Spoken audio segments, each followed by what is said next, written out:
हाय दोस्तों, नमस्कार, प्रणाम आप सबको, अपने दर्शकों को मेरा प्रणाम। चलिए आज मैं चर्चा करते हैं एक नेता पर। आजकल जो देश में, राज्य में जो इलेक्शन का माहौल चल रहा होता है, तब नेता मतलब क्या? नेता क्या? कौन है ये नेता? कौन है? किसको हम नेता बनाएंगे और कौन नेता बनने लायक होता है? इस पर तो नेता का सबसे पहले मतलब क्या होता है, मैं आपको बताता हूँ। नेता का मतलब होता है जिसमें निर्मलता हो, जिसमें ईमानदारी हो, जिसमें कर्मठता हो, तटस्थता हो, जिसमें अहमियत हो, जिसका वज़न हो, जिसका वैल्यू हो समाज में। क्या ये चार शब्द का एक आदमी में, ये चार शब्द का जो विश्लेषण है, जो विशेषण है, जो गुण है उसमें है, किसी में है? ये है क्या? कोई निर्मल है। निर्मल का मतलब क्या है? आम जनता की बात को सुनने के बाद उस पे अमल करना, शांति से उस पर अमल करना और उसका समाधान निकालना होता है। दूसरी बात है ईमानदारी।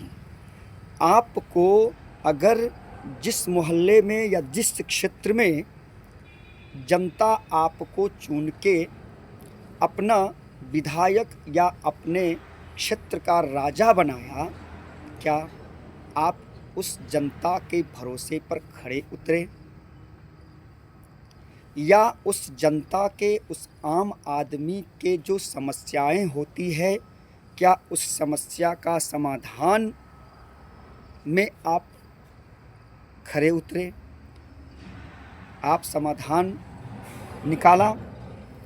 तटस्थता का क्या होता है कि यदि आपके पास कोई किसी का कंप्लेन लेके आया या किसी मजबूरी से आपके पास कुछ मदद करने के लिए आया, तो क्या आप उस जनता का सम्मानपूर्वक उसका बात सुने या उसका मदद करने को वचन दिया?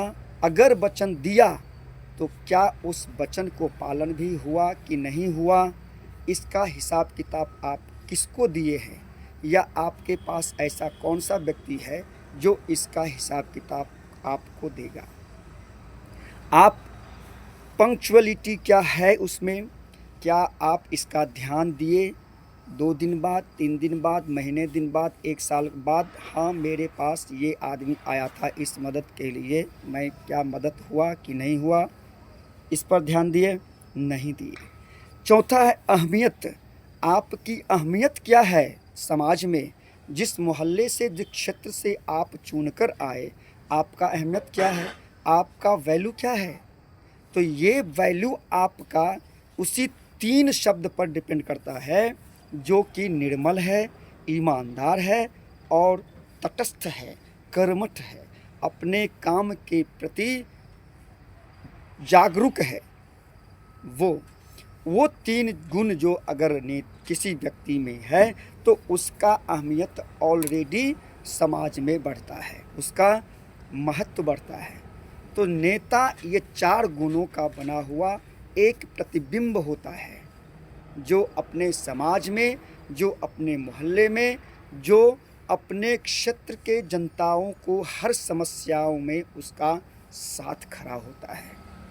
लेकिन आजकल ऐसा नहीं होता है, कोई भी नहीं होता है। जनता अगर किसी मोहल्ले की बहू बेटी के साथ, इज्जत के साथ कोई खिलवाड़ किया है, तो वो अगर उनके पास कोई मदद के लिए गया तो क्या उसे नज़रअंदाज कर देते हैं?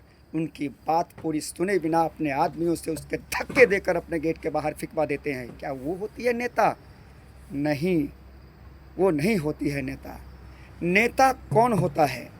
किसी ने किसी लड़की या किसी गरीब आदमी पर अत्याचार किया और उसके कंप्लेन पुलिस थाने में लिखवाने गया, पुलिस ने उसको अरेस्ट भी किया, तो क्या उसे माफ़ करवाने का काम नेता का है? माफ़ करवा कर उसे जेल से बाहर निकलवाने का काम नेता होता है?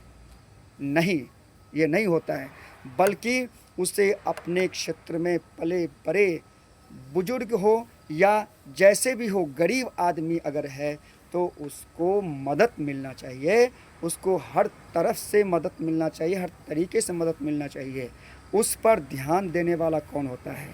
तो उस क्षेत्र का राजा, जो वो लोग, जो गरीब जनता, जो आम जनता चुनकर उसे अपने क्षेत्र का राजा बनाया, वो नेता होती है। क्या ऐसा होता है? नहीं होता है ऐसा। तो चलिए दोस्तों, अभी भी वक्त है, अभी भी समय है, अभी अपना अपना अमूल्य वोट उसी को दीजिए जो आपका शुभचिंतक बने, जो आपका शुभचिंतक है, जो आपके दुख में खड़े होते हैं, जो आपके सुख में खुशी होते हैं, जो आपके साथ हमेशा खड़े रहने का हिम्मत रखते हैं, उसको वोट दीजिए, उसको अपना राजा बनाइए। क्योंकि राजा का एक ही कर्तव्य है कि अपने प्रजा के प्रति ईमानदारी होना, अपने प्रजा के प्रति सर्वोच्च निछावर कर देना। वही एक सच्चा राजा होता है और वही एक सच्चा मित्र भी होता है, वही एक सच्चा नेता होता है। नमस्कार दोस्तों, धन्यवाद, आपने इतना टाइम दिया। वीडियो को ज़रूर सुनिए, वीडियो को ज़रूर देखिए और लाइक कर दीजिए, कमेंट कर दीजिए, शेयर कर दीजिए। धन्यवाद।